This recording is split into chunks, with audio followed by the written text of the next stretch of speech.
امروز با اشتراک پرزیدنت مملکت جلسه وسیع مشاوره پروکراتوری گنرالی جمهوری تاجیکستان برگزار گردید که در آن نمایندگان تمام مقامات حفظی حقوق از جمله راهبران همه مقامات حفظی حقوق و ساختارهای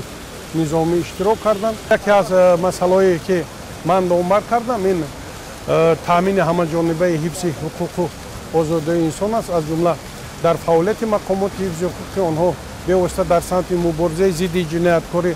فعالیت میبرند در هنگام دستگیر کنی و من در اینجا بسیار خوب تاکید شد که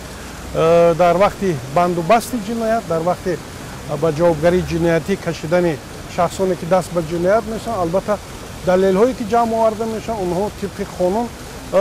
جمع آورده شوند و در اساس قانون اونها بها داده شوند که اونها باعث خللدار شدن حقوق و آزادی شهروندان ما نگردند. البته به سرزنگ بسیار اساساً برآمده بودن در مسائل بسیار تنقیدی، در اساس تنقیدی، در اساس اون کمبودیایی که هستند در فعالیت این مقامات ها، در شخصان علاوه این مقامات ها اونها بسیار هم قاطعانه تاکید کرده شدن بهر برطرف کردن خصوصا در مسئله جابجاگذاری کادر، در مسئله تربیه کادر،